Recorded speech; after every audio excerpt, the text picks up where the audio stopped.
non-duality is the end of identification, the end of being a human, in a sense. It's a seeing that all there is love, and that love includes everything, which is a radical acceptance of everything as it is.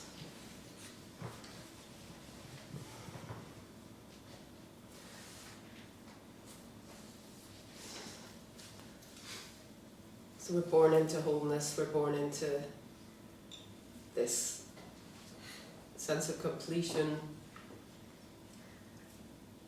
until we're seduced out of it by our caregivers, our society, and all the requirements of living this life, this individual parent, individual life. And it seems incomprehensible that it could be anything else once we've bought into the illusion. It has a visceral feeling to it. We feel that there's someone in here and life is out there, and the horror is kind of normalized somehow, that life is seen as a gift in a way, but it's actually the living life is incredibly hard, incredibly difficult. It has twists and turns, and it has change, and it always feels like it's fraught. And so there's a fear of death that permeates life. And a lot of people really suffer because of this. And we're told that there's something beyond the mind, but of course the mind cannot conceive of something beyond itself. And of course the inner dialogue, which most people have, not everyone, but pretty much everyone has this very strong sense of identity, that I am speaking, that I am thinking, and I am negotiating life. So of course we read about this and we see that something on non-duality, and we think we can't make any sense of it. Or we might try to, because the mind itself is quite arrogant. It can't be anything beyond this, therefore I must know. It must be metaphor, it must be some sort of referring to something else maybe I already know, but this takes you, the seeing of non-duality takes you beyond all that you've ever known. So it's seen very often that there's awakening to emptiness, which occurs initially, and you may not know what this is if you've never come across it, but you might see that the mind is not in fact who you are, essentially, that it's just thoughts arising for no one, from nowhere, and disappearing, and there's no one in control of that. So it's just this conditioning that's playing out, and that can feel slightly, almost strange, not necessarily good, not necessarily bad. And it can be seen that there's no one here, no body here, no physical here, no body there, just this absolute void, and life continuing to appear. And you can continue through life after this seeing, feeling slightly directionless, because a lot of desire falls away in that seeing. So a lot of motivation goes. So maybe all the drama that you were caught up in suddenly seems uninteresting, and the draw towards some sort of success in life or whatever achievement you were aiming at just seems not to be so important anymore. And maybe nobody will notice the difference in you, only that you're going through the motions, and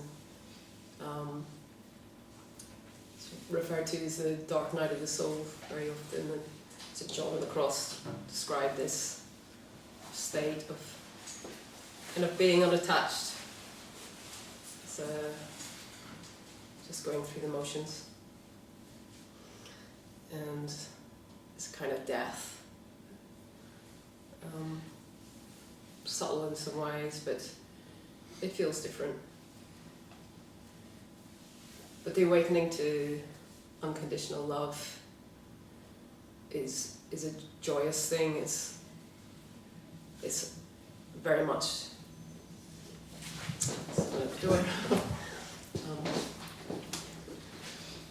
it's an overflowing, it's fulfillment in the moment.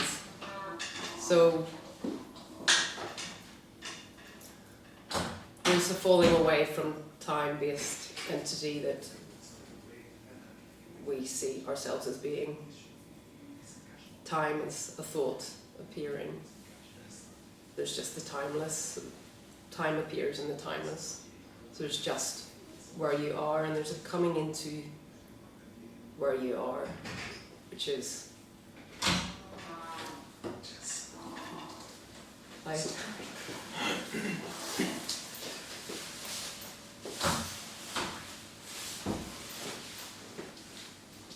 which should be a surprise, but in a way this is so natural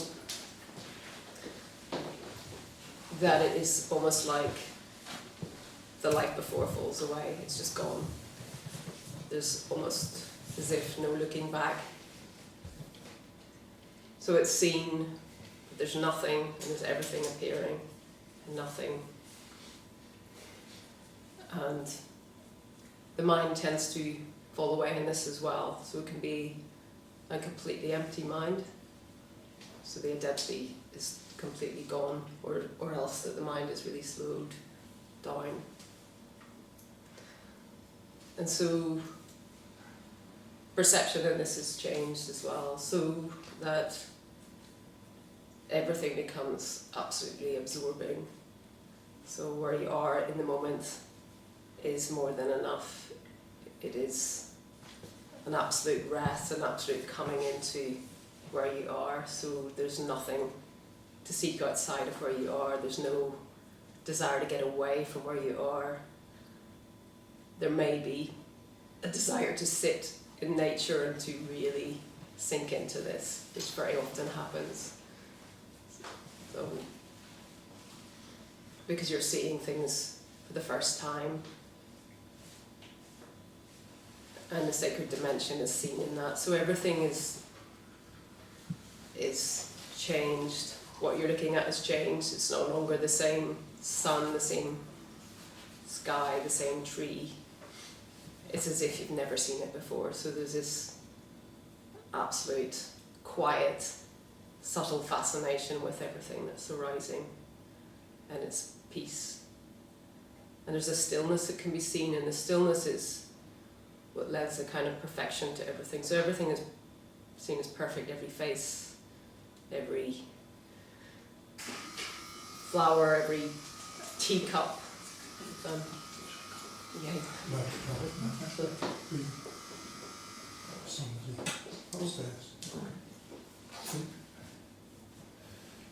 So even a chair or a wardrobe or a piece of grass or whatever, everything you're looking at is just astonishingly beautiful and perfect and holy. And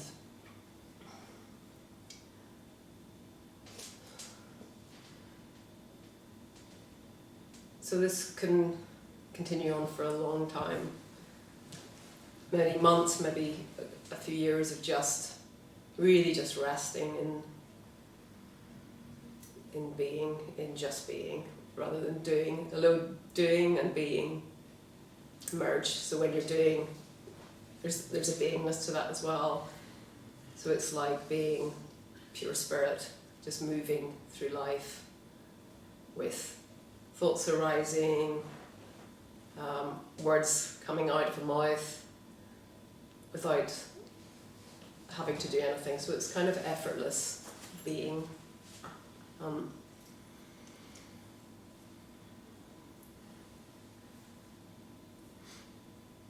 you might remember in that awakening to love, you may remember that, yes, it was like this when I was young. Memories may spring up of that you've known this before, you've always known this, and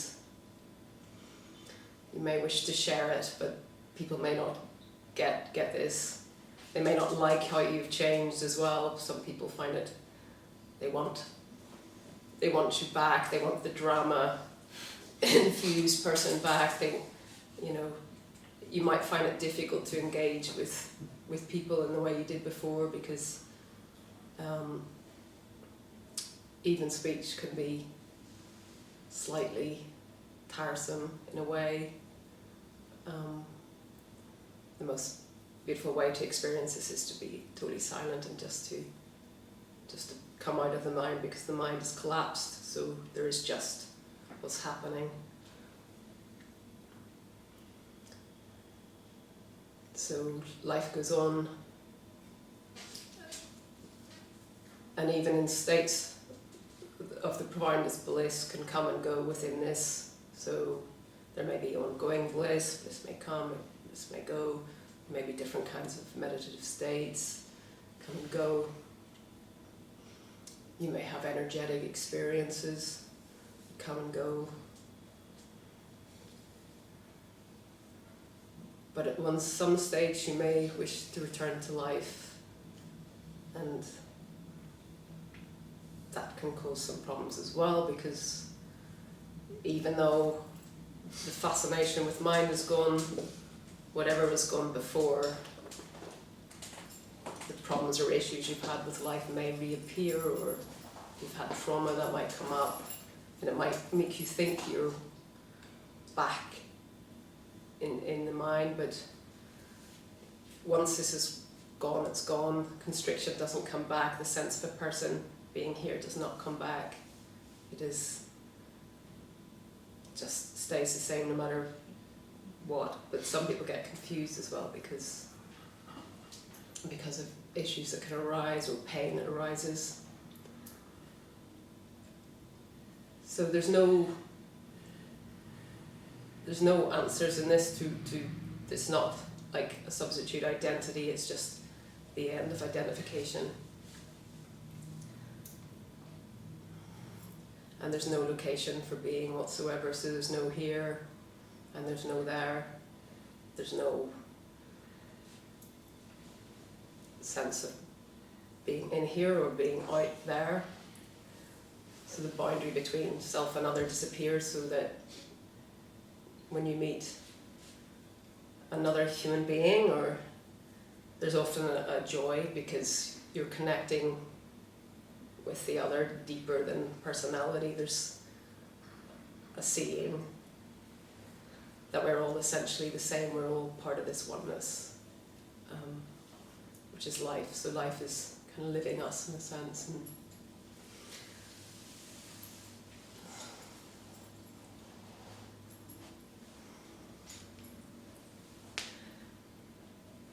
And the authority of the one at the front talking about non-duality tends to dissolve as well. But sometimes the complete eradication of that, not that it's ever totally complete, but tends to go more when this is kind of owned. And what I mean by owned is kind of accepted, and because some people, if they're very maybe codependent, if they've been always made themselves very small, they will still project onto the one at the front to a small degree. They still have a little bit of their power that they're giving away until they kind of come to really accept this and be able to speak about it or express it in some way. So there's something about naming something that seems to me to be quite important for some people in this as well. So they kind of know what's going on, which is difficult with the emptiness, although for some people it's very, very clear. But with unconditional love, it's very, very clear that something very good has happened. We all know that something has changed and something fundamental. So maybe some of your relationships will fall away after this, depending on what kind of relationships you had, and you may find yourself stuck for a while.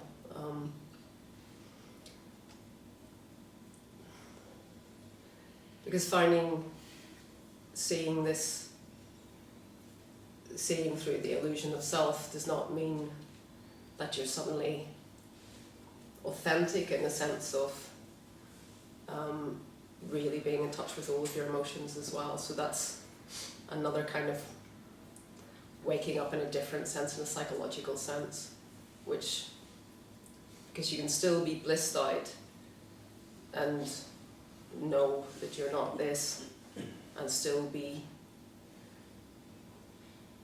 reacting in a sense of making yourself small, making yourself not knowing what's appropriate, what's not being in touch with your anger, so not knowing when someone has trespassed your boundaries, because a lot of the conditioning of non-duality can stick around and make it very difficult for you to kind of gauge for yourself what's going on. So the next stage, if you like, is to really get in touch with everything you feel, and to, maybe for some people it will be to self-actualize, to bring to light stuff that you were never able to before, because some of the barriers will be gone, and some of us need a little bit of encouragement for that.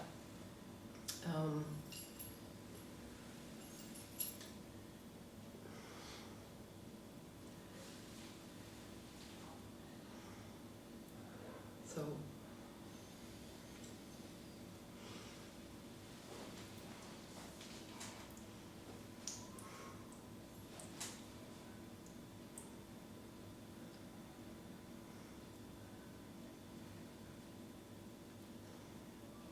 and there's something about talking about this that seems to resonate with some people as well, as if there's a kind of readiness to hear it, which is a kind of strange change in itself, because this message could completely disinterest you, and then suddenly you're fascinated and you're hooked, as if you know deep down this is true, and you can't explain it, but you're hooked, and until that falls away, if you're lucky. But nothing can make this happen, not a permanent shift. We do, very often extreme sports can bring us beyond the mind to the extent that we're just in the flow, and the artist as well can, if you're an artist or a writer, you can also just be in the process. But again, this is dependent on something. It's dependent on some sort of activity, or for a lot of us, we just have no relief from the neurotic ruminations that continue. But a lot of neurotic material falls away in this as well, and the heart is open, so that you're in touch with your vulnerability, which can feel like such a relief. So for many people, there's a kind of catharsis, maybe of tears, maybe of laughter, or else just joy.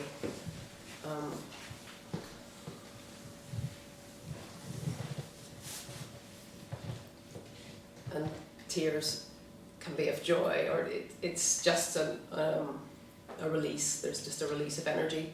There can be the downside of that, could be that so much energy is being held by the mind can leave you an insomniac, so you might find sleeping really difficult.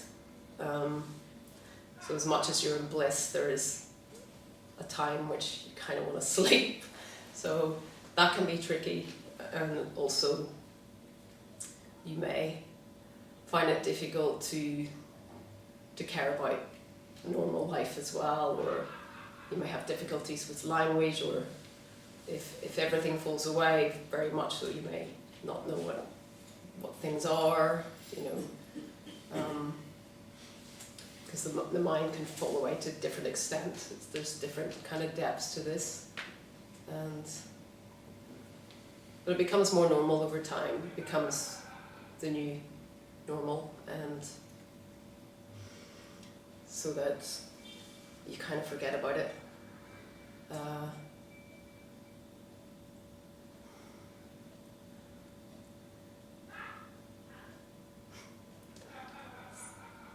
Anybody got any questions?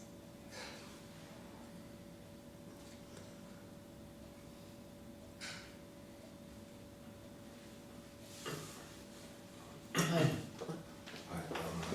So how did you get there? Like, is it in connection to meditation, or is it just like a certain practice, a way of life? Or? There's nothing that can bring this about. It's a permanent shift, because it's seen that there's no one there who could do that. There's not, you know, the sense of agency goes, so there's no one who can, you know, wake up, if you like, because it's the end of someone who could wake up. I mean, there are certain circumstances like retreats and stuff where people very often have glimpses, which are quite common, very common in fact. You know, but for the actual identity to fall away permanently, there are some research that shows that very often a struggle is kind of precedes this. So it might be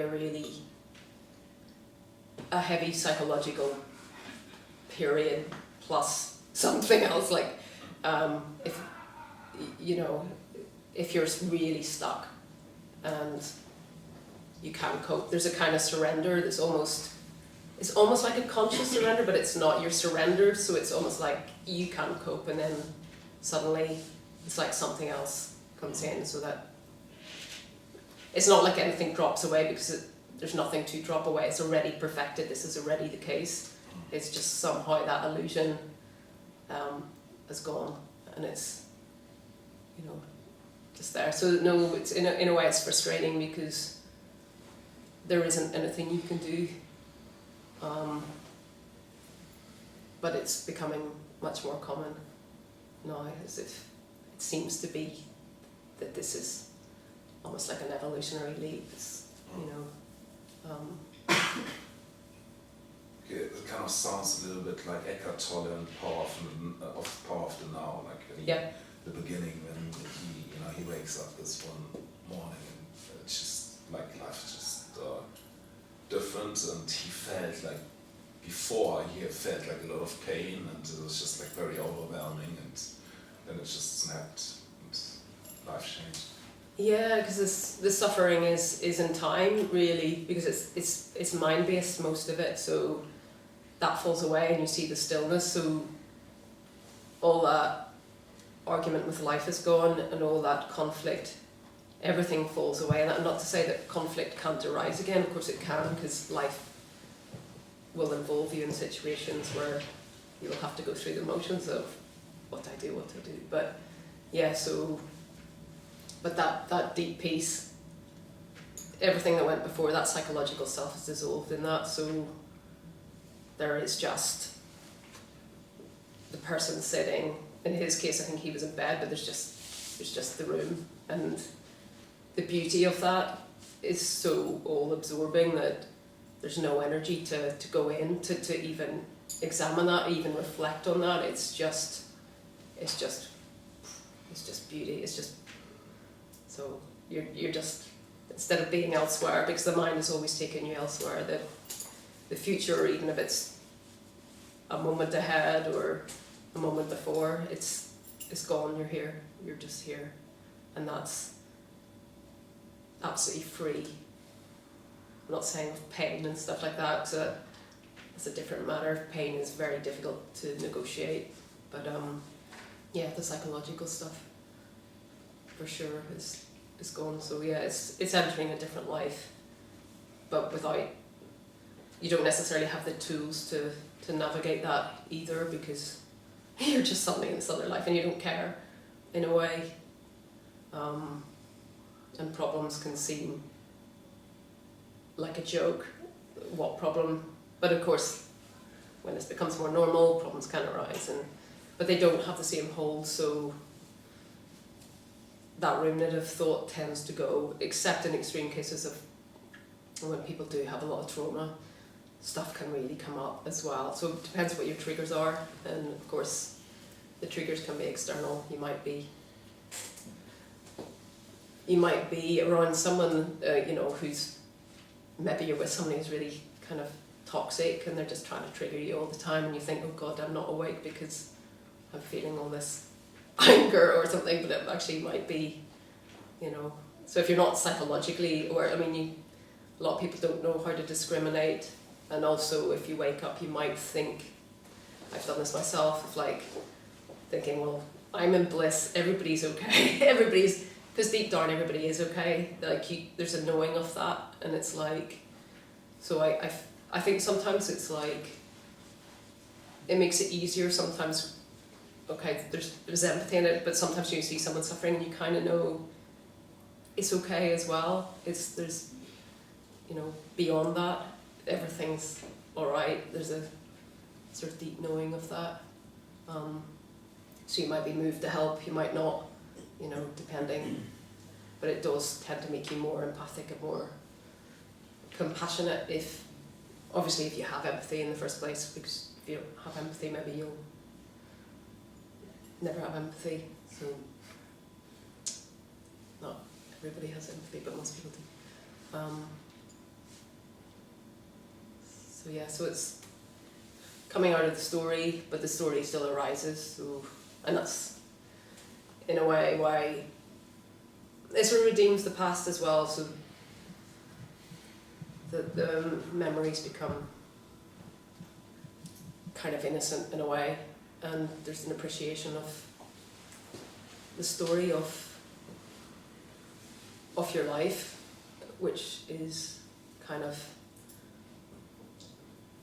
you can see that like life is happening, that you weren't responsible for all the shit that happened to you, and the kind of beautiful side of that, of like how you tried to make things work and how it fell apart and all the kind of heartbreaks and all of that stuff just seems very beautiful. That's how I experience it. Some of it's painful still, not much of it is, but some of it is not in a kind of way that's held on to, but in a kind of more subtle way maybe. But yeah, the human experience for me anyway is more beautiful and more poignant and more important in some ways actually, because relationships as well are entered into more fully, so there's that, so instead of there's that sort of becoming less instrumental in your relationships, maybe you're more drawn to people because you actually like them, and because there's not that veil between you, there's this, you can just really be with somebody and experience them, which is really quite beautiful, because the mind isn't there taking you away from your experience of that person, so you become a kind of open space in a way, most of the time anyway.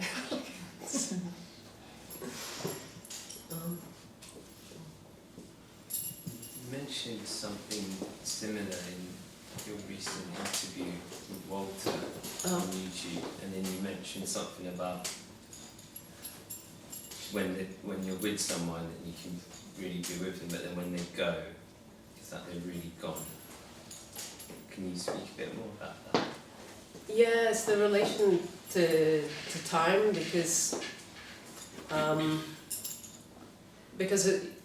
your existence isn't time-based anymore, you're more fully present to everything that's arising, so that you're really in what you're in, so if a conversation's arising, you're in that, and the person goes, they just totally disappear, so there's not that concern so much with the other and what the other is doing. So that kind of I guess that's why probably the emotional neediness, or if there was any of that, then that can dissolve in that, because there's an okayness with what's present if there's nothing, no one present, or so yeah, everything you engage with is just more fully engaged with, and what's not there is quite clearly not there. And but so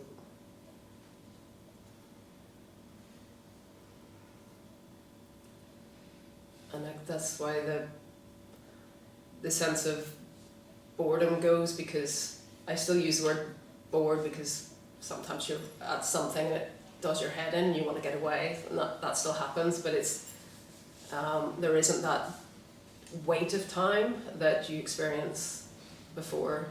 If you're in a queue, or held up in, I don't know, in a train or something, there's a kind of, you can really sink into that and really just enjoy being where you are. I'm not saying if you need to get somewhere at a certain time, that could be really frustrating actually, that can still happen, but it doesn't have that weight. So there can be a real enjoyment of having the excuse, almost the excuse to be stuck somewhere and having to wait. I find that seems to encourage almost more of the bliss experience, or more of the samadhi experience of just being really empty. Because it seems like this, whatever it is, seems to like non-doing above all else. There seems to like novelty. It seems to like just no agenda whatsoever, for the deepest kind of peace. But it's not necessarily like that. It can happen anytime, but the love itself, because I mean sometimes that's more overflowing and sometimes that's not so. It's always there, but it can be quite cool as well. So but that boundary is just gone, so that no matter what, there's just that immediacy and relating without there being anyone to have to relate. How did you manage to get back? To get back? Get back to this reality after the breakthrough, the experience? It's very difficult, I guess. Well, there was a lot of time spent sitting around, to be fair, like, getting back. Yeah, I suppose over time it becomes more normal, like I say, so I think at first it was very, very heavy, as in it felt like wading through bliss at times, so it felt very, like everything was so slowed down, it was hard, it felt difficult, not difficult to move, but it felt like everything was done very, very slowly. There'd be wanting to pause, maybe. I remember going out like at night and just stopping and looking at the sky and just being sort of, in that kind of wow, because what is this I'm looking at? But then it becomes more normal, and then there's more desire to kind of bring life into alignment with this more, like to do stuff that actually means something to you. How long it takes this period, this transition? It really varies. I mean, I don't even know that it's necessarily, if somebody's, I mean, it could happen where somebody's just really, really busy in a really busy life and they have no pause. Like, so I think most people, it's kind of like a couple of years. That seems to be the general kind of just wanting to sit, and that's enough. And then there is a desire after that. And I know that with like near-death experience, which often involve this, it takes about 7 years to integrate that, maybe more. Could be more than that actually. Can't really remember the statistic. Because there seems to be different, almost like different phases for some people as well. So you may just keep your life the same for ages, and because life is is just perfect the way it is, so you may not even think of changing what you do for a living or what your relationships are, your friendships. It may just all stay the same, and then it's like, hold on, you know, you realise you're actually stuck. You might have gotten quite stuck because of that, and realise actually this isn't who I am, you know, as an individual that isn't owned by anything anymore, but that individual, it just seems a natural thing with us that we want to evolve and grow and to sort of imitate this state. It's almost like this wants to imitate the love and to bring that in somehow, so that what you're doing is kind of congruent with the experience somehow. You know, that's why I think a lot of people go into things like maybe psychotherapy or healing or something much more socially based, or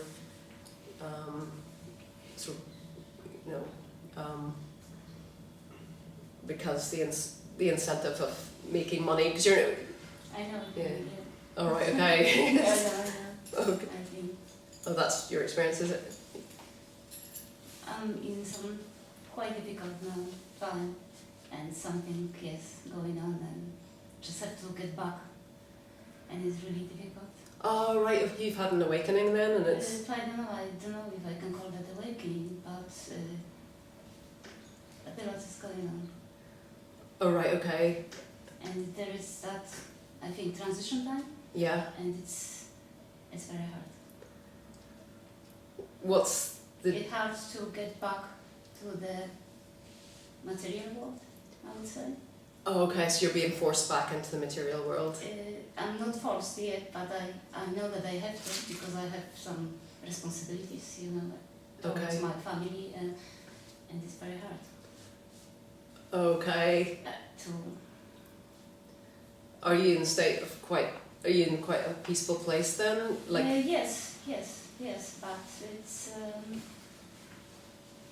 But I know I have to get back. I can't stay where I am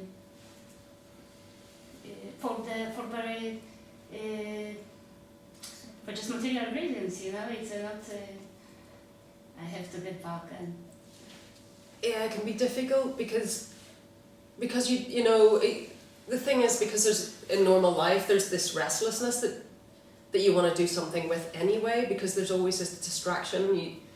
We want to distract ourselves with something. You want TV on, or you want to go out. I've got kids. I have to support them. Yeah, you know, yeah. But in the other hand, I know that it's very hard to just go back to that. Like it's quite meaningless. It's you know what I mean. Yeah. And I'm just in the middle. No, that's really difficult. It is, because there's no reward Yes. from. Well, this is not even a reward. It's a very lonely path. It's if you are in such a situation. Yeah, it's true. And it can be lonely in the fact that maybe you don't have anyone who kind of gets where you are as well. Yeah, well, it's not everything you can say, because that would be very differently. It could be understood. So. Yeah, no. It just happened so quickly for her. She had no background whatsoever, and now she's got this Kundalini awakening. Ah, right, okay. I just Just can't say. crazy. I don't want to use names for it, what is happening, but I'm quite stuck now at some point. Yeah, I get that, I'm I get very that. happy. I'm fine, but I know that I've got another stuff to do with the kids and the home. She has this practice that the energy comes through her and in different yoga postures, if I understand this correctly, for hours and hours and hours. Yes, in voluntary yoga. Ah, right, it's, okay. Okay, It's so. like a catharsis. I understand Yeah. that this is just, but it takes a lot of time, and So it's a full-on Kundalini awakening as well, and an awakening. I don't know if this is Kundalini. It is with the yoga poses, it would It's be. I would call the Shakti more. The Shakti just well. Well, Shakti is the energy of yes, I that, know, but yeah. this is not. I don't think so. It's fully awake. It's not. Okay, so Sex process that she's in for hours and hours and hours. okay, And she has this material world and the destruction. And she has to break from it, and it's just hard. all right. So you're getting a pretty full on then, and it's manifesting in spontaneous yoga poses Yes, yes. and the energy in that. So is there a feeling of not much control over that No, then? no. Everything is under control. Anytime I want, I can stop. Yeah. I'm observing that what's happening. Right. But it's just what it's. I would like to devote that my time to it. I get that. I get that because it's very pleasurable. I guess that's what you're experiencing. Is it? Yes, it's. Yes, it's also a kind of the. You want to fall in. Yes. Yeah. It's.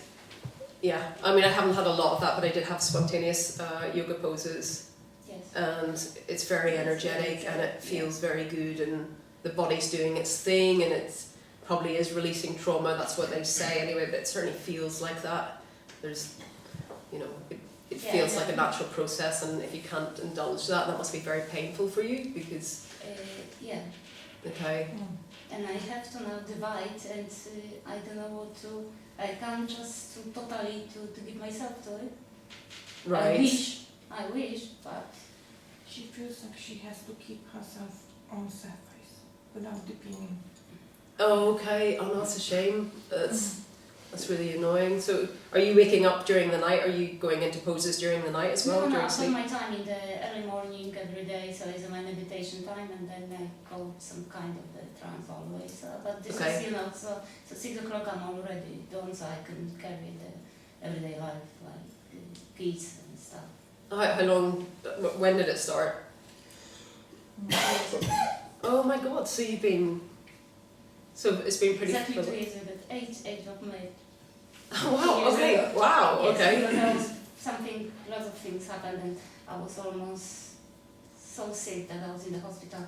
I couldn't find anything. I just couldn't move. I thought that I had a heart attack. I couldn't move my neck. It was completely blocked. Everything. So it was lots of in the one go. There was a few things also happened before. It were like, but it was very new for me. I've never even researched about it or anything. I just after that started looking, and I find my friend, and they did say to me that it might be that.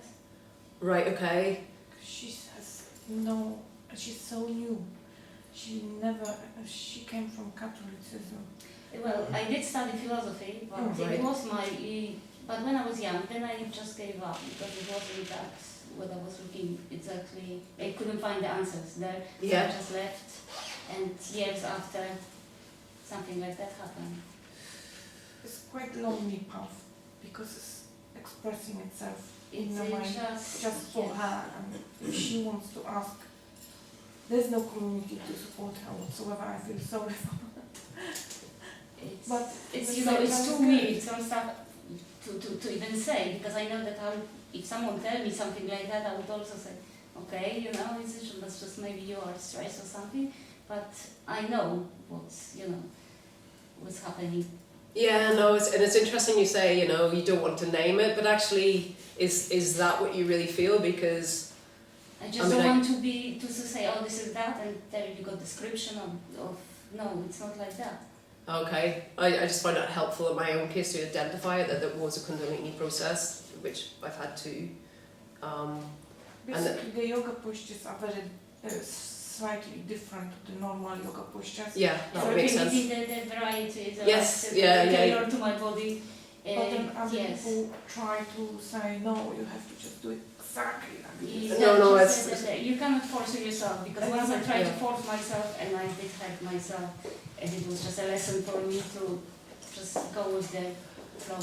I think you have to let go of all the books in a sense, because they universalize this, they make it into a system, and Yes. that's bullshit. It is bullshit. Well, the book I treated more like a reference, just. Yeah, it's really, yes, it's useful to read it, but it's the minute somebody universalizes it, Yes, you but might some find moment it. you need to, Yeah.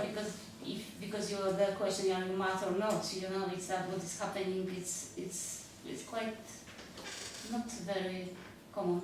But some stuff happens like it does happen in the, you know, it's described in the books as well, so you can have the exact, you know, Of course. energy, you Yeah, know, of course, exactly. light. Absolutely, yes. Yeah. Yes. But yeah, those movements are, they take their own shape. They Yes. tend to be Yes. very yogic, as in they're very Yes. straight, It's very maybe aligned. resembling something, Yep. but it's not like in both. It's a completely different story. Yeah. Well, some people said that those yoga poses came from Kundalini in the first place, so that makes sense in a way because But for me, it was first Kundalini and then yoga.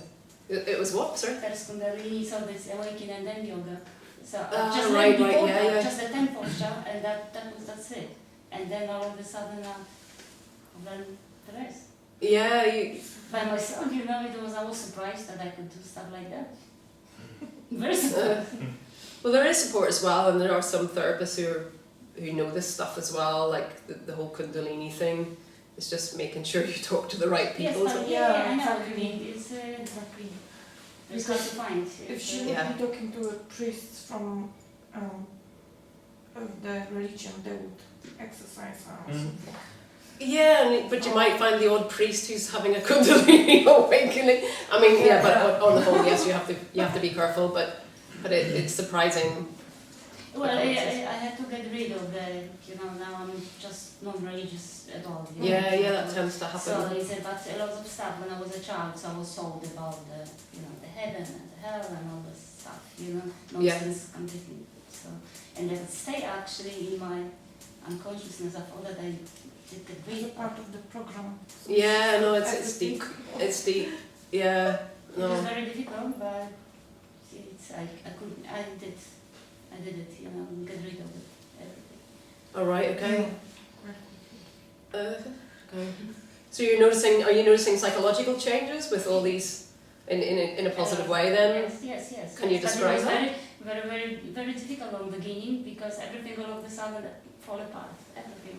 Oh, your whole life, everything around you. All of a sudden it was just the lots of different accidents in the same time. Oh, and everything fall okay. apart and all of a sudden, so what I'm doing here, you know, I just, my 18 years, I was married for 18 years. Wow. So all of a sudden I said, I can't be married anymore.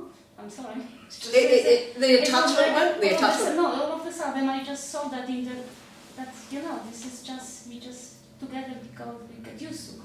But it was, and you start to see very clearly that it's not that, you know, and another thing, the job, and all of a sudden, the lots of problems I had with the family, and I was just cutting one by one, everything.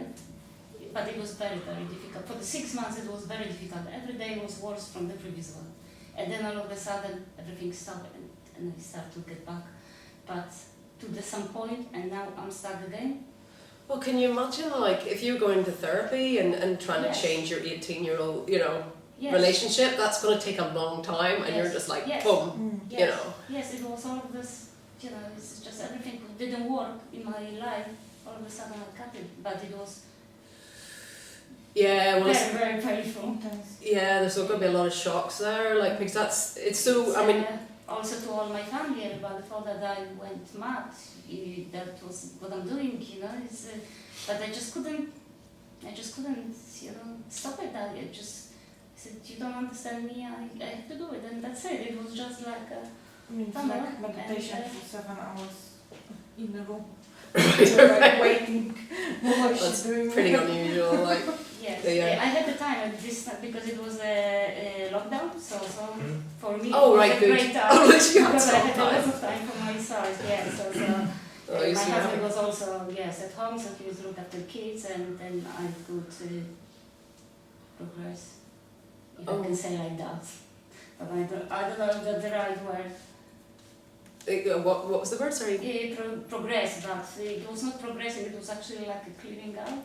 Yeah, they often describe it like that, house clearing. Yes, I had to move, I had to be alone, it was like... Yeah, I mean, some people I can get just really off my ill. phone, and you know, my friends, when worried what's happened, they just want to be alone. No, you're not okay, you're depressed, you're this. I'm not depressed, I just want to be alone. Something strange. So a lot of your difficulties has been the people around you not getting you as well. Yes, yes. Yeah. And I couldn't even tell them because I know what they would say. They are completely down to earth people, so it was no chance to even explain anything. Yeah, it's difficult. It can catapult you forward. You know, we're not meant to evolve that quickly, and it's like there's nothing to prepare you for that. Suddenly, boom, you know. Yes, all of a sudden my life changed completely. And even if you see me 2 years ago, you would not recognize me. Yeah, no, It it's. would completely even change the physical change. Completely. I've heard of that. Yeah, Everything. yeah. I've heard of that. Yeah. J.J. Semple, there's a guy who talks about Kundalini awakening. He experienced that as physical body change. I mean, I don't know what to make of that. I've never experienced Well, that. I lost almost 30 kilograms, so it was in very short time, maybe 3-4 months. It was just, everything was just, Yeah. you know, to, Yeah. No, some of it just sounds so made up, doesn't it? But it actually, when it happens to you, it's like, oh my god, yeah, it's not. It's actually. So that what you said, it resonated with me. I know what you are talking about. You know, it's just beginning of the non-duality, and now it's very hard to just get back. Well, maybe get support, you know, as well, Yes. because it can help to talk. Maybe, you know, because people do. There are people out there who get this and who get the fact you're stuck, and you can just. I mean, speech can help, just the articulating it and finding out, because through talking you can discover Yes. what it is you need and where it is you need to go, because you know there's nothing worse than feeling stuck. It's awful. I mean, we all have that way. And For how long? I don't know, as long as you can bear it, then when you can't bear it, something changes. I don't know, but it's exciting. It sounds exciting, you know. Yes. It's-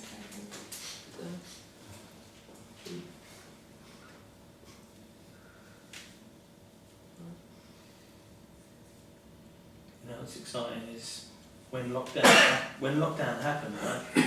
I just come back from almost 9 years in Thailand, and you know had my awakening and blah, blah, blah, and lived this very meditative existence.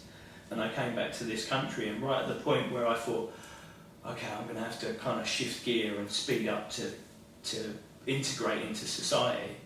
Lockdown happened, and then you know there was this sudden change where everyone was forced to stay inside, go inside, and I sat and I looked at this and I was like, what's this going to create, man? This is an opportunity for everyone to get a glimpse into it. Mhm. But I hear from you Yes, the it was a ultimate, blessing, yes. right? It was Because a you big said blessing. at the start of Yes, May, yes, so that's yes, like yes. a month into Yes, lockdown. Yes, it was just blessing. So So I this had is to the tell other you example of exactly what I Yes, thought, the- wow, Yes. wow. Otherwise, Yeah. I couldn't have time for it, you know. Nice. She Yeah, yeah. barricade the door. Yes, because my husband was trying to. What are you doing that? I'm just meditating. But for how long? Oh, no, so you're having that They didn't understand me at all. You know, it was very, very difficult. It's he thought that maybe I'm depressed because of the lockdown. Oh no, it's quite the opposite. Yeah. No. Oh God, it was. Yeah, it's difficult when you try to dampen it down to kind of fit in and yeah. And then you have to let the room cook dinner or something, you know, and just have like a cool talk, but your mind is kids ask you something, and you just well look at them. I think Well, it can anger people as well when you're really blissed out. I mean, some people react to that as well. It's like they just don't like it, you know. But, it's very. I think when you're in a very deep state of bliss as well, there's nothing could make you angry anyway. Like you could try and try and try. It's like just I don't know. I'm just very glad to meet you. Oh, it's good to hear your story.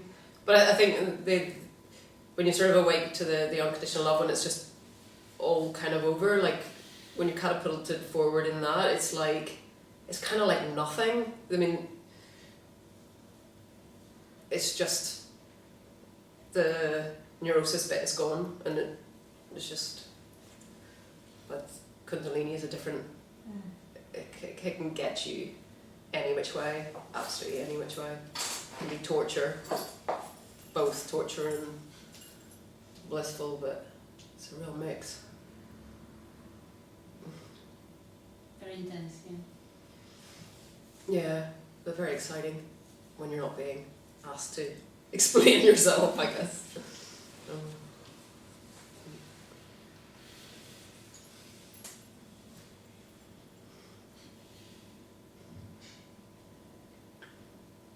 On your path, is it, I mean, so you're saying Kundalini is very different, but you're saying that a lot of people have glimpses on retreats or in different scenarios.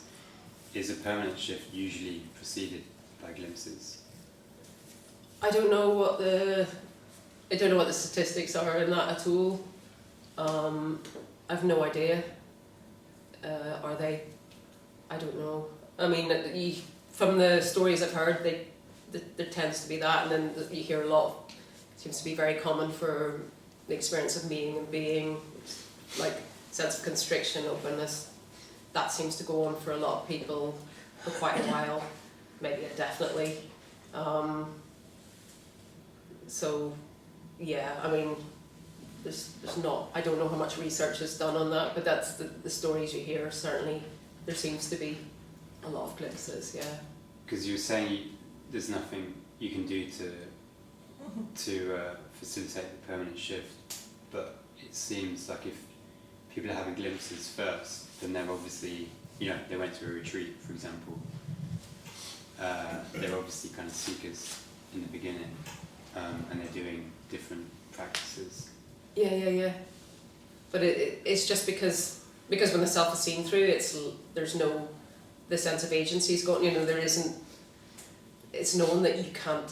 There is no you to bring any change about, in a sense. So there's a kind of powerlessness, a helplessness in that, which is recognised and seen. So, yes, I mean the retreats very often give rise to all sorts of experiences. People can, visions, whatever, glimpses, but a permanent shift seems, it's just unpredictable. It seems, but like I say, the only thing I know is that there seems to be from the research a history of depression or grief or some kind of trauma or something that precedes that. That seems to be very much in the histories as well. And is there anything you can do with that depression or grief? Or is it the combination of depression and grief with the seeking, do you think? I don't think there's no way to this, but it's as if, and I can only say as if, it's as if the mind, the identity gives up. It can't continue anymore. It can't live. It can't survive. It can't go forward. It can't go one way or the other. It just collapses. That's the way it seems. That's how I experienced it. It was like I was depressed, suicidal. I was a real mess, and then there were practical problems came in, and I couldn't cope. And in that, being absolutely unable to cope, there was suddenly just bliss and openness. It was just all gone, So, yeah, I couldn't have constructed a worse scenario. Like you've got your own. It's bad, and here I'll just throw this on your back, and it's just smash. It just felt like that, but it felt almost like as if I was going to surrender, but of course it's not me. Surrender happens, but it's almost like it kind of almost meeting this surrender, that just falling away of the identity into freedom and love, so that there's no space, there's no mind for making sense of that anymore. There's no struggle with it. It's just this is life now,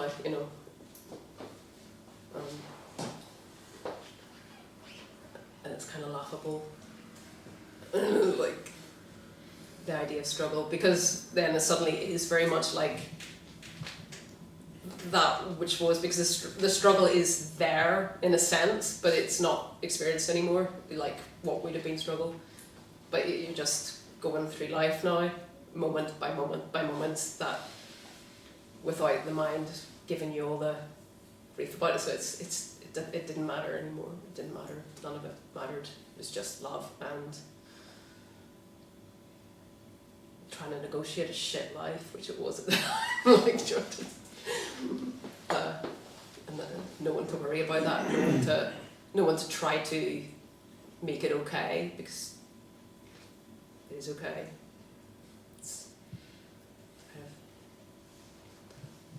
something like that anyway. Yeah. Do you find resistance from the mind actually after like it collapsed? So what I find difficult is this addiction to the mental process. Even if you disidentify with it, it doesn't go away without like a fight, and it keeps fighting back and fighting back, and there's like sort of addiction to this mental activity if you're being conditioned to that. And I feel like not identifying with that is like the first step, then it keeps coming back, it doesn't go away without a fight. So it feels like a bad addiction. Yeah, I mean it's described as that, isn't it? Like thought as addiction, but when it spontaneously falls away, there's no effort in that. I mean, in the actual awakening to love experience, there was a moment where it felt very much like, shit, I don't want this, like it, and even that's not exactly true, but it did feel like something like that, and then that's gone. But I mean, a lot of, thought tends not to be compulsive. I don't know, for most people afterwards, I get periods no thought and then periods of thought, which is, even the thought is there, it's slowed down, it's never like what it was. And it tends to be non-compulsive. There are certain situations where a compulsive thought stream can occur, like if it's a real trigger for you, so, so maybe, and I don't know, it's different. Some minds are much more stickier than others, so. Yeah, it feels like a monster that doesn't want to lie, actually. It's recurring patterns, and despite like all the knowledge, whatever, it keeps coming back, like certain thoughts, and despite witnessing them, they're still there, and sometimes they can be overwhelming. Despite not doing the best effort not to go along, they are like quite powerful sometimes, and I wonder if like there are like ways to manage that. But there's only the ways that and you're trying, like, which is the meditation and also maybe therapy if there are underlying issues there that need resolving. I mean, there's no answer really to the mind when it's there. And when you resist it, of course, it can come back stronger sometimes too. It depends, But if there are certain things that keep repeating, it might be worth looking at.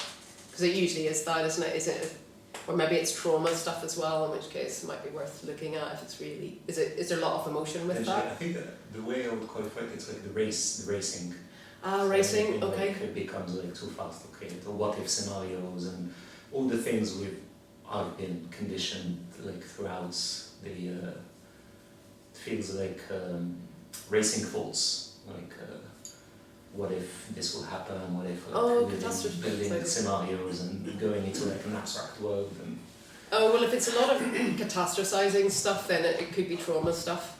You might need to get more into the body, get more in touch, and maybe you're too much up here and you need to kind of get more in touch with your physical self and look at where that's coming from, because maybe do some work on, I don't know, your kind of inner critic as well. Maybe some of that thought stream is kind of just negative self-talk as well, because that is trauma stuff when it's extreme, because it's nothing to do with probably realistic shit that's going to happen to you. It's probably really extreme stuff. You probably need to explore that, or Do you talk a lot? Do you have friends you can talk to and share? Yeah. Okay. I found it like, I think my first realization was like, at some point I was like thinking that I am those thoughts. That was like my basic level. And then it was like liberating to disidentify a little bit, like that little distance, observing them. That was like step 0. And that was like, I started laughing when I realized that, like that I'm not like my thoughts or my mind, which is like always active in the background. Yeah. So that was step 0, but then I want like step 1, 2, 3, like, you know, for that volume to turn down a little bit. So step 0 was super helpful, but then for them like just to disappear or stop racing or spiraling or creating like long-term what ifs. So it's the future, so there's a lot of anxiety about the yeah. future. Right. Yeah. So I was hoping like the moment you disidentify, which was liberating, that would lead to them completely like falling away or disappearing or not having the same intensity. But despite like observing them, they still like, they can be like overwhelming as well. Well, overwhelming. So there's a lot of feeling there, there's a lot of emotion. Yeah. So it's quite painful. They can be, There's a lot of fear then, is it? Yeah. And maybe just look at the triggers as well, like when it gets really extreme and stuff. Yeah, because it could be trauma stuff. If it's just constantly looking in the head, because it's probably a lot of that stuff you're not going to have to worry about, really. It's a lot of wasted time. But yeah, you know all the techniques. I mean, there's nothing new, like, is there? This Practice. Yeah, but maybe explore as well. Maybe, I don't know. There's always psychotherapy or something as well. Just explore where that maybe comes from and maybe disentangle it a bit as well. I don't know. It seems like for many people it's a process where the mind fights. For most of the people it's a process, it's not an event, a sudden event. And so it's like accepting the bad side of the self as well, including the mind. And I think this is the core issue where people resist rather than staying with what is, even if it's painful. Yeah, but if it is helps, too much, yeah. I think it helps to just ease out the mind. Well, if there's too much thought, it's the left side of the brain, so it's the thinking mind, so you need more, the right, so you need more feeling, so you need to get really into your feeling, into your body, you know, sort of bring yourself down from the head, so like body scans and stuff, you probably do that, don't you? I bet you do bodies, like just really bring your attention down as well, because the more you kind of, you know, you want to become much more balanced between the hemispheres as well, because it could be, your trauma response could be a flight response to trauma where you just obsess, maybe. So that's how you cope with stress, is you worry. So, you know, you need to kind of come down from that and become much more, it's just intuitive, isn't it? More in being than in doing. And so you're trying to avoid the pain that's below the thinking, those catastrophizing thoughts. But actually it's just, if you get in touch with that pain below it, it'll start to dissolve the thoughts as well. Because it is just it's probably your way of, it seems it's helping, but it's not, it's just keeping it perpetually going. It's like, I guess if you're under stress, you're just going to go straight to the future and you're going to be homeless. Probably, this is going to go, that's going to go, yeah, you're going to lose all your money and all your friends. No, I don't know, but yeah.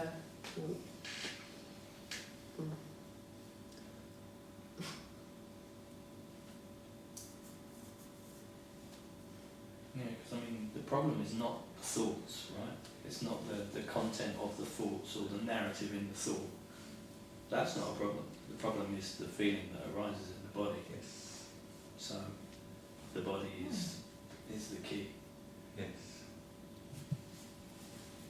It's kind of irrelevant, really. It's just a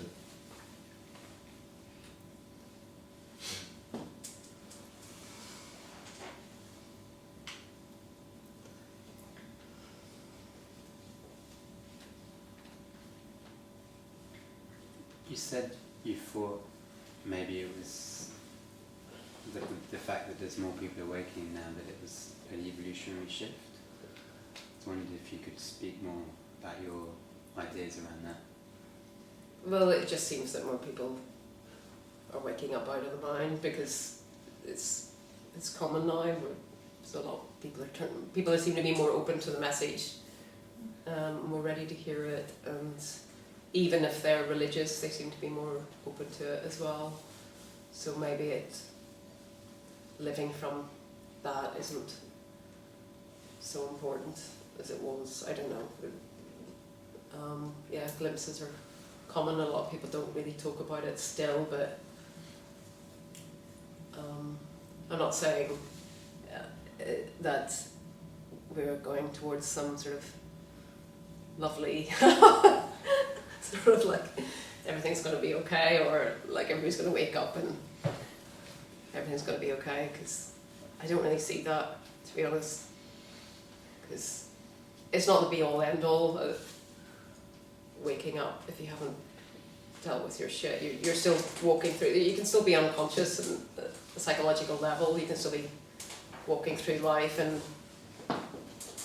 not knowing how to discriminate between someone who's okay and someone who's dodgy as fuck, and what's good for you and what's not, and what's right and what's wrong for you, and what you need. You may not even know how to express what you need. You may not know how to ask for it. You may feel very unentitled to even express a need. You know, you may have a very porous, weak sense of self within this selflessness that actually doesn't really know how to live at all, and is just in terror of other people, or in terror of living, and goes from that to being awake to still feeling that, you know, like so.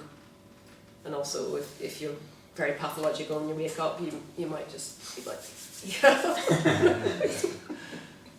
But, I mean, there's not so much of that, obviously, because, you know, I think most people are kind of okay, but 1 in 4, 1 in 5 of us are a bit less okay. Most of okay. Because you don't identify with the person you used to identify as, but is there kind of any sense of volition in your consciousness that you now kind of inhabit?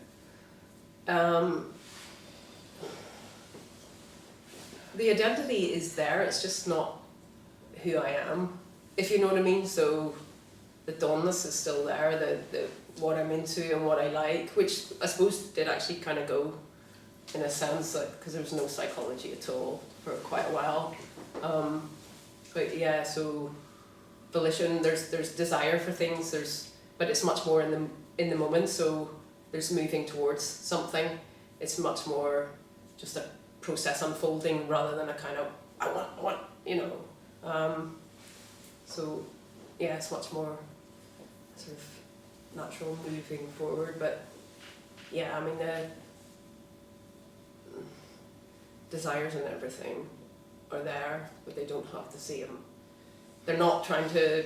They're much more an expression of who I am, rather than trying to make myself better in some way, or you know, I don't know. Yeah, because a lot of it is to try to assuage that sense of lack, or beforehand it was more like, well, I don't know, I was such a mess, to be honest. I'm not a good example. I just messed my whole life up, really. So it's kind of like I was given a chance to live, like maybe a first chance rather than a second, because it just kind of bumbled around really. Yeah, so. But I mean, in a kind of grander sense, like so there's a dawness, but do you have a sense of there being anything else that's kind of propelling you? So I'm just trying to like see if there's any kind of link to what you're saying about evolution. So for example, you do these talks, is that, you know, it seems an obvious thing to do, but is there like a sense of this is something that I must share with the world, and this I'm part of, you know, supporting this, you know, many people to go through this? Well, not really. Not in the sense of this is something that, I mean, just, there's enough people sharing this. No, there's a joy in speaking my own experience of this, like, so expressing my authentic self in a way. What, you know, like, initially when I woke up, I suppose there's so much conditioning around what non-duality is what there still was that, and so now that's kind of like that. There's an excitement in being really radically honest with my experience and trying to, what do I actually think, and you kind of work it out as you go, and that's actually quite exciting, because it's, you know, you're annihilating all these people that you had in high self, you know, like, and it's like, well, you know, so it feels very like growth. It feels very liberating to do it, you know, apart from before the talks where I'm like, fuck this. But yeah, it's because, yeah, there's something about, I think, our individual selves.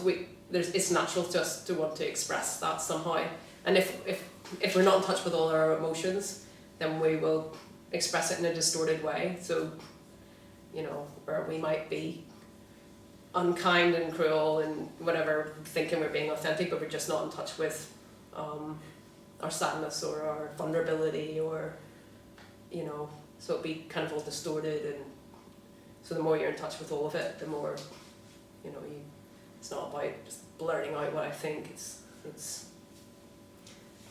you know, it's much more, you know, there's care in there as well. There's a kind of sense of responsibility sometimes. Yeah, because the evolution is really individual. You know, the individual kind of evolves. Awakening, well, like, it doesn't make any sense to me that awakening evolves, because there is just that's already the case, and that's recognised. So it's just bringing this in alignment with that somehow, and I don't know, there's something exciting about that.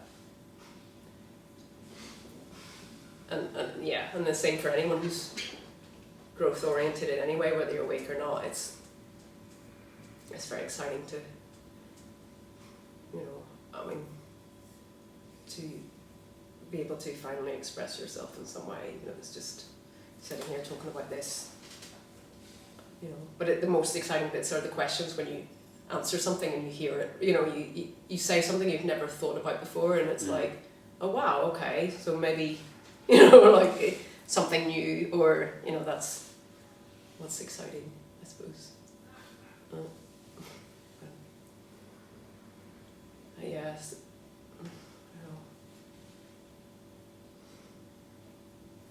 And then realizing as well, you realize more of the dark side of yourself as well, you know, so you see more, like, and that's interesting, because the more you see in yourself, the less you're acting out, obviously, so the more you get in touch with your own, you know, horrible hatreds, your greed, your envy, all that stuff. It's, when it's seen, it can be contained much more, so it's not acted out. Otherwise it's just projected onto, you know, people around you, you know, and that's so that's part of the getting in touch with the history as well. It's like not living in fantasy of everything was okay, like to name it, to really name it, like, actually I had a really tough time when I was a kid, or I really, you know, so you really get in touch with what it felt like to be abandoned, or to be to be alone, or to, you know, all this stuff is like, that will like, it kind of changes you in the moment as well. So you start to, that's where it helps you to differentiate, and it helps you to move forward in a way that's healthier. And, you know, the story is really important for that. It's your textbook.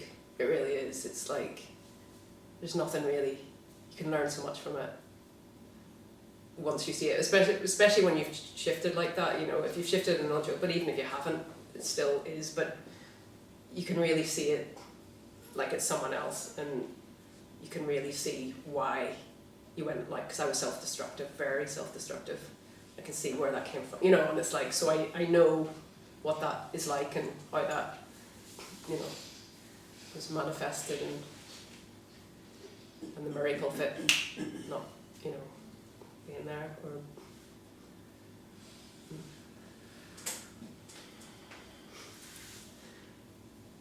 and then you can, once you see that, and how you were operating in that way, is it easier to then see it in others?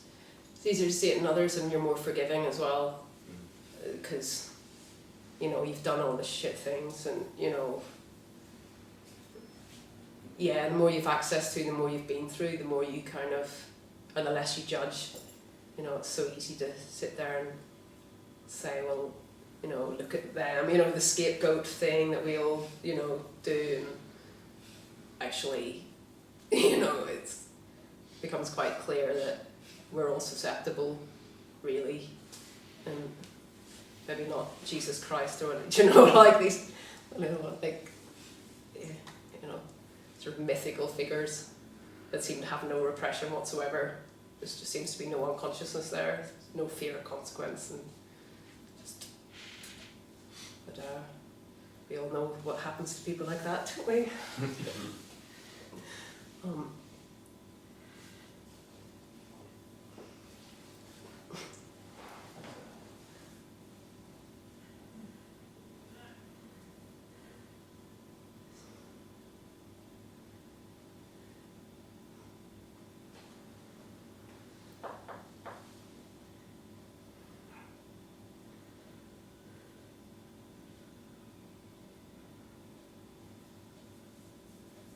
But I think, yeah, and there's that thing of like a prophet in his own country, because I think Rick Archer talked about that, you know, people waking up in this meditation groups in Iowa, and they're going, oh, Joe Bloggs thinks he's enlightened and all this. Yeah, it seems to be, it can be quite scapegoated in certain scenarios as well. People want their awakened ones to look a certain way and be a certain way, and it should be almost in that social context. It should be strong, confident, or not like the doormat, not like the shy person. Or I think there's so many stereotypes around it without even consciously realizing that. I think a lot of people do. So they see, particularly when they see confidence or really, you know, assertiveness, which is actually it can be a sign of many pathological things, not necessarily, but they just think, that's what because that's what, particularly if you're a doormat, that's what you want to be. Oh my God, because you know, you're so unassertive, you're so unentitled. You see this person who's like, whoa, you know, like, listen, I want to be like that. You know, that must be awake. That's got to be it. It's so convincing, and you'll get someone who's just not like that. And so we all have these ideas, these stereotypes, and anyone sitting at the front of a room seems kind of confident anyway, just by virtue of being at the front, I think, in a way. Like, it's just because we're so appearances based, and it, I don't know, the seers in ancient Greece were usually blind, which makes sense in a way, because he who is free of appearances can know truth. But it's not just truth of visual; it's truth of listening. What you listen to, what you see, because we expect it to sound a certain way, we expect it to look a certain way, dress a certain way. But,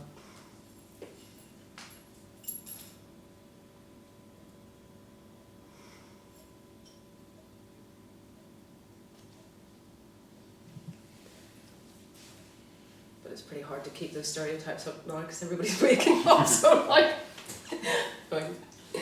probably most people in this room have probably had an awakening. Probably, well, you are like, that's,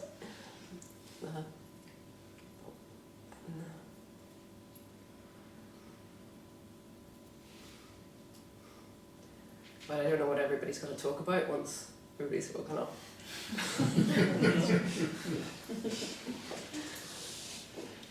That's a football.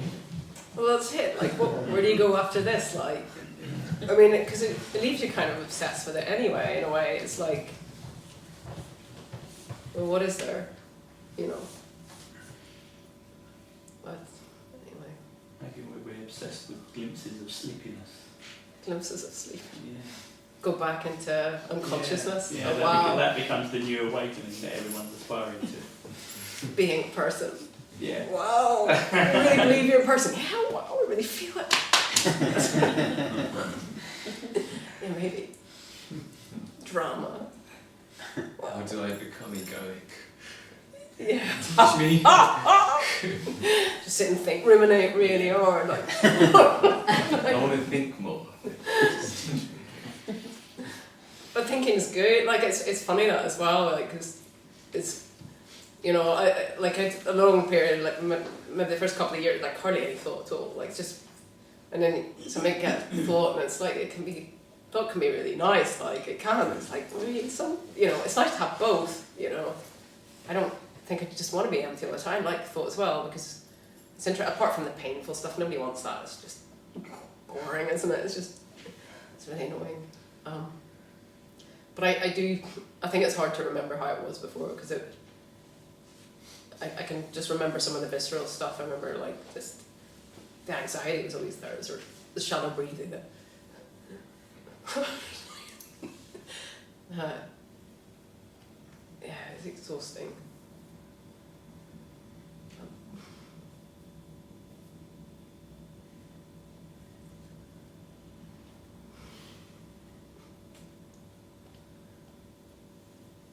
Sure, it gets more exciting. Maybe it's more interesting when we die, I'm sure. It'll be.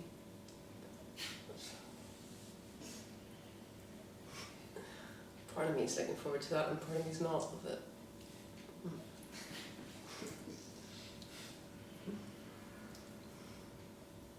Can you talk more about that? What, death? Well, we're too influenced by watching too much on NDE stuff, so just, yeah, I just think it goes on probably. Life just continues.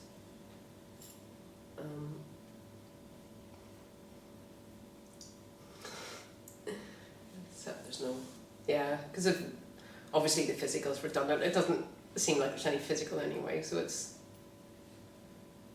you realise there's, obviously we don't need the physical. It seems so obvious in a way that if there was soul, you know, that would make sense in a way, because it's not dependent. The mind is not dependent on the body. You know, and we seem to be able to see. I mean, if you believe in out-of-body experiences, if you see without, you know, everything's complete without this, it seems to be more amplified. And I've had experience, visions of being in another place. This is real, if not more real than this anyway, so there's no reason why it is just this one dimension, really. But you just don't think about that until something happens, really, and then it's like, wow, we've no idea what this is, and, you know, really. But it's interesting, people come back with a real sense of purpose, maybe something very specific. You go back, you've got to teach, you go back and you've got to do this, you've got to do that. So it's interesting. Whereas non-dual awakening, it seems to be not so important now.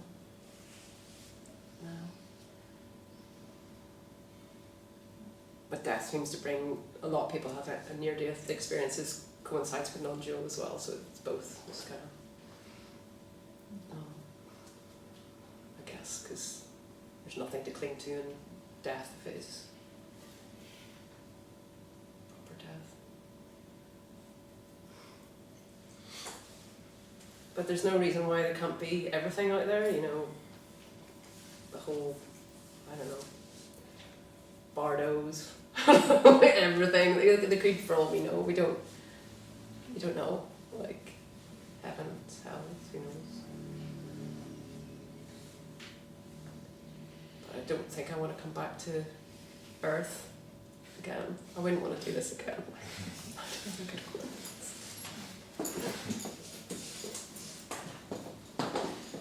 One question that's coming up is your kind of experience of consciousness. So since you awakened, would you say it's like non-local? Yeah, it's not local. Because before you mentioned about the sense of dualness went away, where you start identifying with dualness. Is there any identification with anything anymore? Or There's no identification with anything. When life is still negotiated through dual, you know, so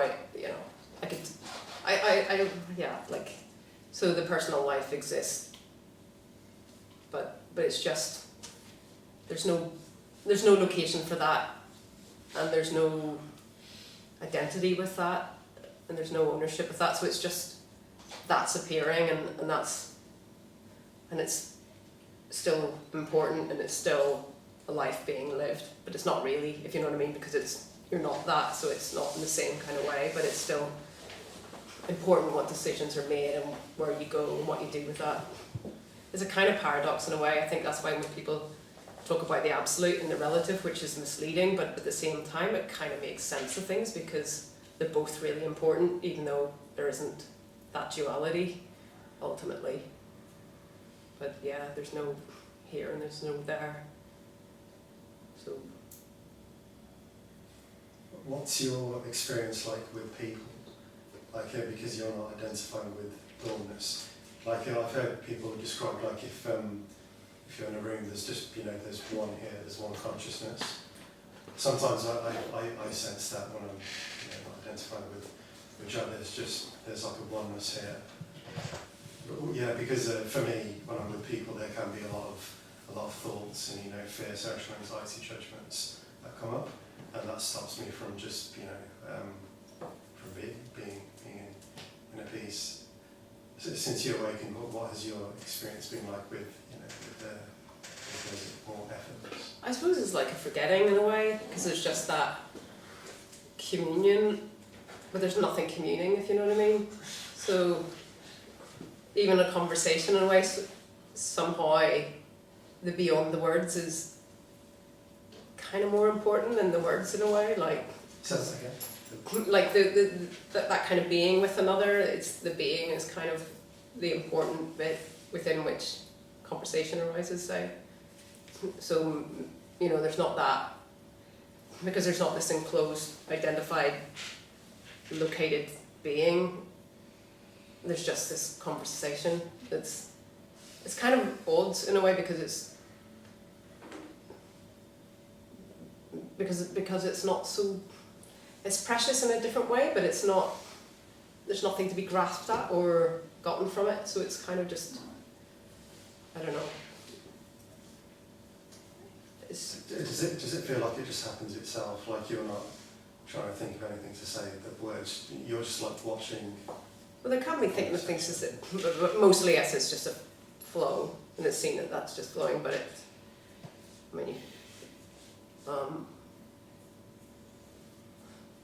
it's so light, it's kind of throwaway in some senses, but it can be deep at the same time, so there's just nothing to be gained by any of it, in a way, but there's something beautiful about that kind of meeting and that connection. It's difficult to put into words, but because sometimes it just seems like noise. But it's, the dance of words, and I don't know. There's nothing to be gained, except it's somehow precious and beautiful, and dies, in a sense. But there aren't the veils, because very often I have some vague memory of like being with friends and trying to stay present and being off, being not really being there. And trying to get to a state of calm, or trying to extract something, or grab an experience to add to this somehow. Especially the drama stuff, because I used to love all that. And not that drama's not good, I mean, a little bit's quite, you have something, don't you? But yeah, it's always obsession with the story, like in a kind of intoxicated weird way. It seems like it was a kind of intoxication of that, and that's kind of gone. It's lost its kind of that sort of,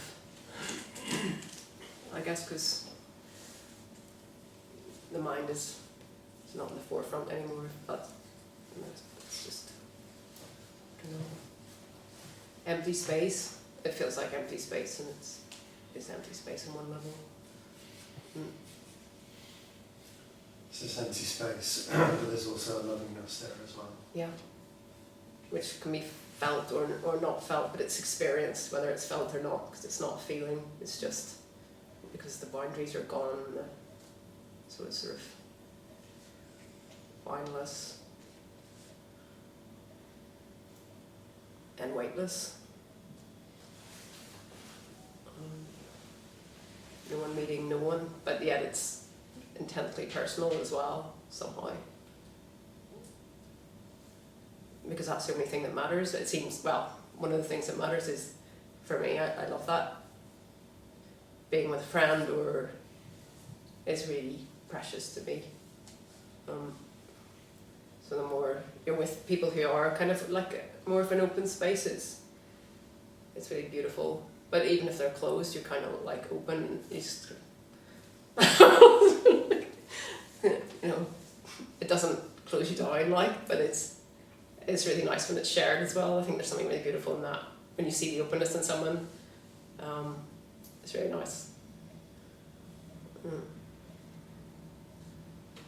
So when you say that, you mean you might meet someone and you might sense that they're closed off, they don't want to connect with you, and other people are more open, and you want to...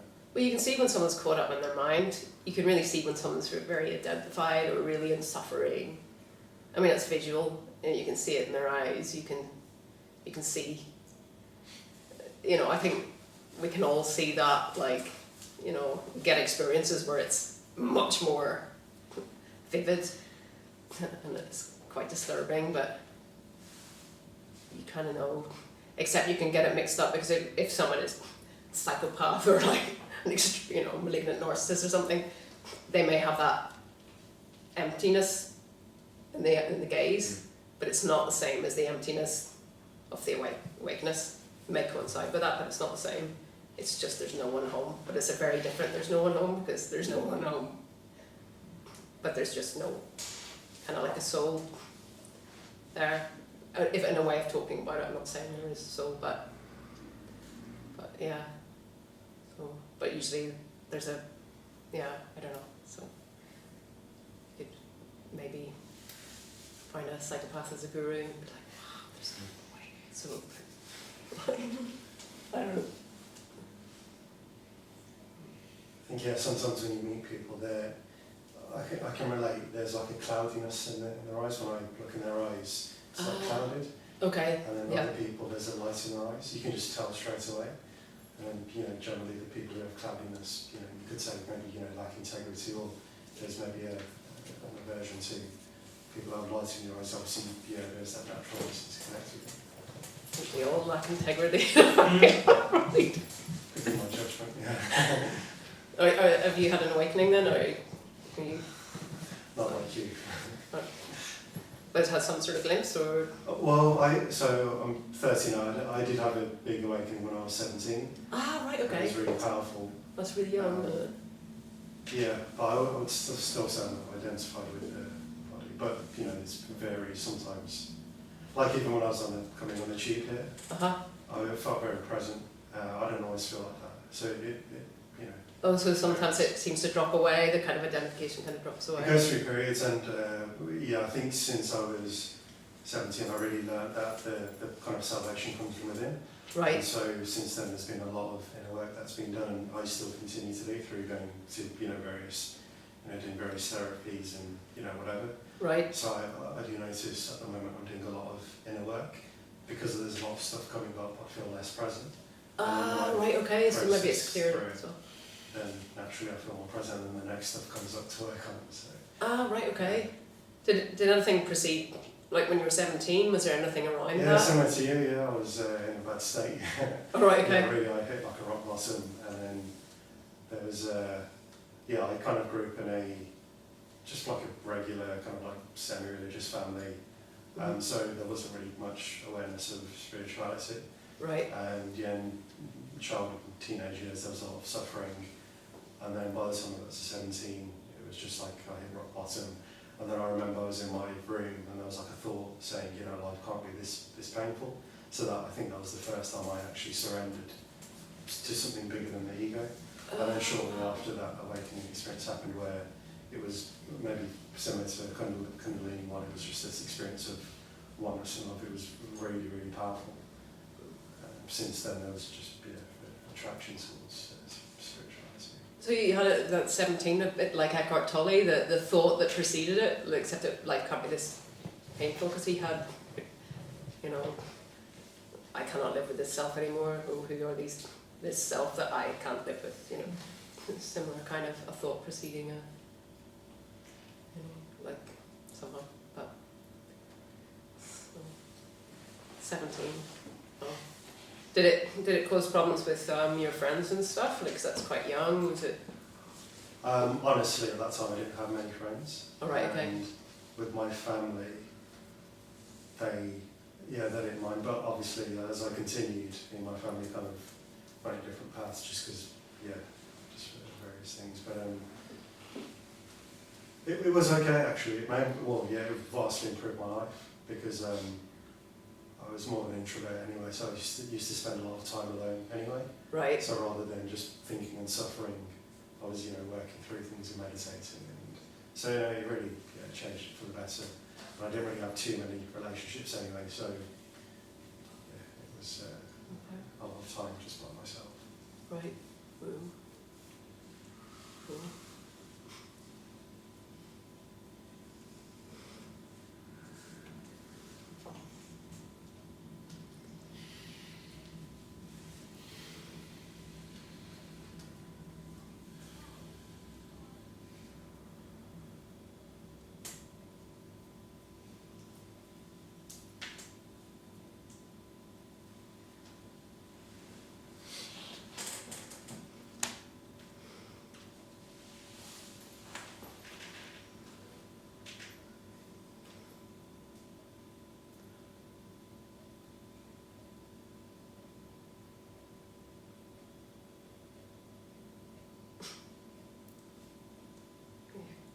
Do you worry your yoga poses are going to kick off? Do you worry your yoga poses are going to kick off?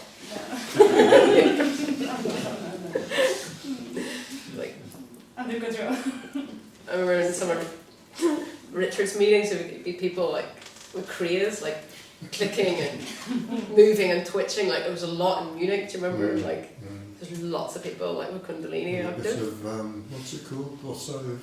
Glossolalia. Yes, speaking in tongues. Yes, one particular person always used to come along every time we went there and would sit there speaking in tongues. Quietly, fortunately quietly. Yeah. But I've never seen so many people twitching.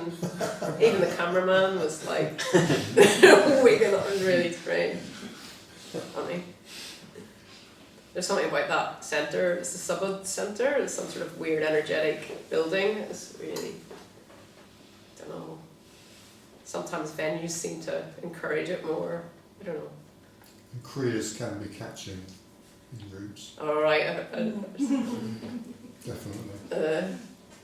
They say Kundalini is catching, and it does seem to be with some people. definitely I've experienced that as well, but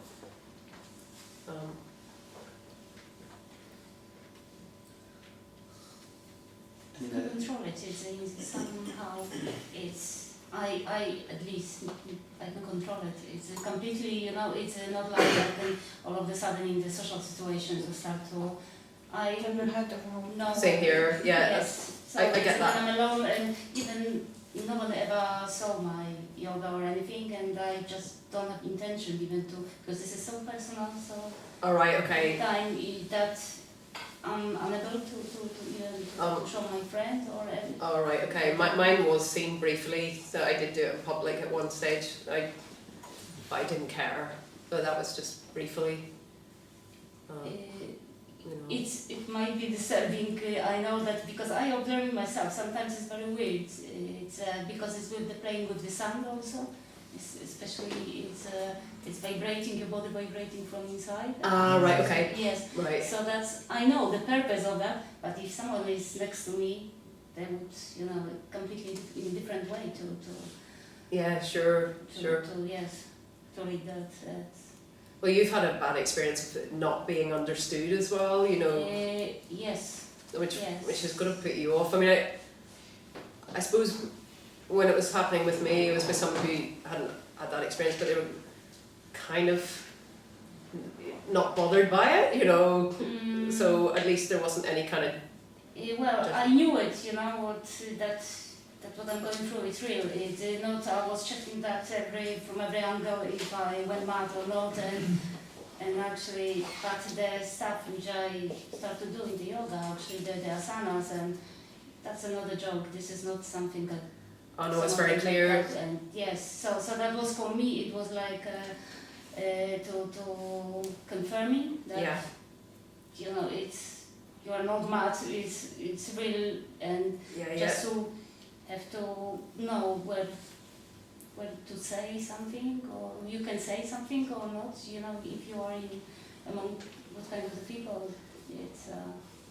Yeah, it must be awful if you do think you're going mad, and of course it can be both as well. It was very powerful. Yes, it was a period when I didn't want to go to the doctor or to. Yeah. But it was very very hard.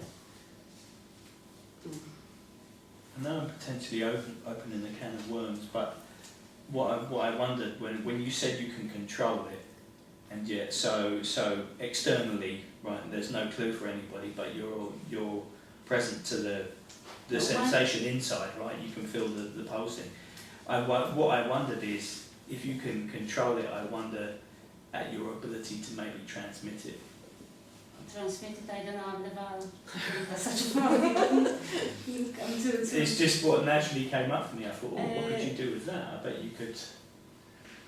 That's right, but it's I'm not ready for such a transmission to the gaze. No, it's still it's very very personal for me at the moment. Very very personal. I have no need to share to the people which don't understand. Do you mean? Yeah, no, I get that. You are where you are. Things might evolve and change, yes, but right now, yeah. I wish to. I like to, to talk to my friend because she's aware. So that's great. Yeah, so that's great, but not to, I better to not talk at all. To say something to people which. Yeah. Don't understand. Because I got a sense when you were talking that actually kind of, when you said about you had the responsibility to the family, kind of what you really want is to be able to give it its head, right? To just kind of just say, okay, for 2 weeks, I'm not going to engage in life, and let's just see what happens if this, really intensifies. But I guess maybe if that's not an option, that transmitting that energy, you could. I mean, it's Reiki. You could just. I just, If to name it, still. Yeah, but if there's not room for the implosion, then maybe look at maybe.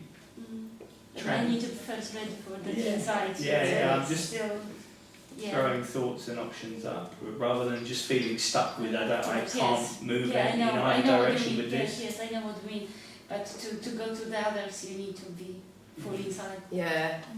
Or empty. That's the same. Actually, the emptiness is fullness. You know, there's no duality. That's why we perceive as empty, but it's full. Yeah. There is everything.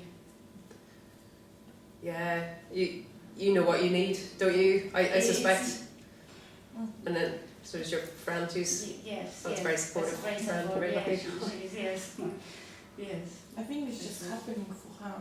The support is coming in a strange ways. How long have you two known each other? It's a strange thing as well how we met. Yes. At one point, she needed somebody like me. Yes, and all of a sudden we Tell have her a few that years. it's okay, and there are other people who had similar things happening to them. Right. Because I think it was important for her to know because it's extreme behavior. I think, yeah. And I have a history of. I've read lots of books. Oh, have you? So you've got the knowledge? Yeah, Oh, that's good. consciousness and other kriyas that happen to could happen. So I knew this strangeness is okay. Okay. Yeah. Well, that's cool. Yeah. That's lucky. Yeah. I think she needed it. And it's just happening for her. It's not easy because even kriyas are groups. They are very wary. They don't want to say anything in public, but the information is coming. I think the books and the people. And also insight into meditation I have. So it's some. This is not like I can't even explain the form. It's come to me. It's just. So I have my journal and that's helping me with the meditation. Ah, cool. That's like Gopi Krishna because he wrote it. I don't know if you know his story, but his was really, he documented everything and all the suffering and weight loss. So I'm writing about it because there is I have to take out in some kind, in some form. It's, there are not many people which I can talk to about it, so it's better for me if I can. It's like self-therapy, like balancing mental by writing. I think it's very good. Sometimes I feel like, it's just I cannot talk to anybody about it. I just want to be alone with that, but when I'm alone I'm stuck. So it makes it real, it grounds it in something, and as well in years to come that will probably be very useful to you. Because yes, sometimes even now, because I've got already 5 the last year, this is the 5th one now in the journal. Wow. Sometimes I'm going back and it's also calmed me down and some insight I had a few months ago, and then it's something meaningful still to me. Cool. So the Gopi Krishna one I think was really useful because he didn't hide all the negative stuff, and like he lost love for his family at one point. All his attachment went, and he didn't care. Like he went through all sorts of gruesome suffering and stuff, and he didn't hide any of that. The way people gloss it over, like it's all great and bliss and. Yes, this from my journal there is not. It looks great. It's difficult. It's valuable then. Yes, I think people need the honesty, like they really do. Yes, because some people, that's great, you got that. Yeah, and. Yes, it's great. Because it is great. Yeah, it has its downsides. Yes. It costs you something, it does, and it's cost you a lot so far, hasn't it? Yes. It's, but you can do, you cannot stop that. I don't want to stop that. Yeah, I know, but it's still. And this is not there and not there yet, so I know. it's just in the middle somewhere. And your life has just been totally trashed around you as well, yes. so like. Yes, everything is new, it's completely new. Yeah.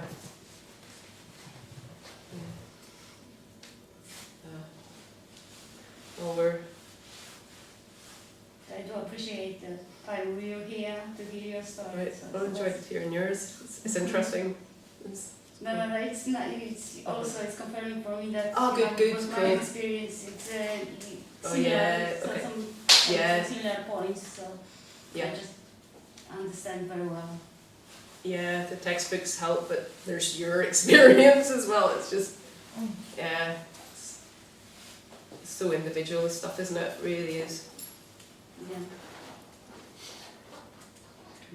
Now we've got got 1 minute left. Oh. Anybody wants to come for a drink afterwards? If there's any room in the pub, otherwise we're quite a good coach or something. I don't know what I'll do. So yeah, that's